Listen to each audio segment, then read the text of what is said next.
Hi everybody, it's like a couple hours later since we started this. We stopped, took lunch. So the machine shop is all painted. We're going to paint the bathroom in a minute. Pops is sitting down there supervising. He said it took me 25 minutes to spray it the second time. So that is our sprayer we used. And the machine shop has all been sprayed the second time.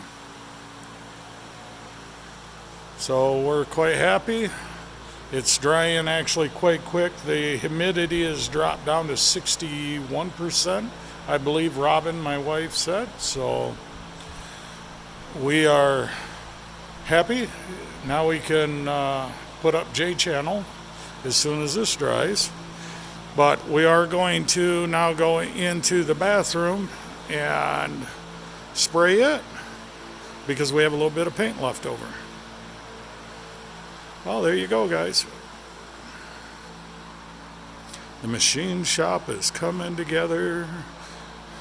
It's coming together.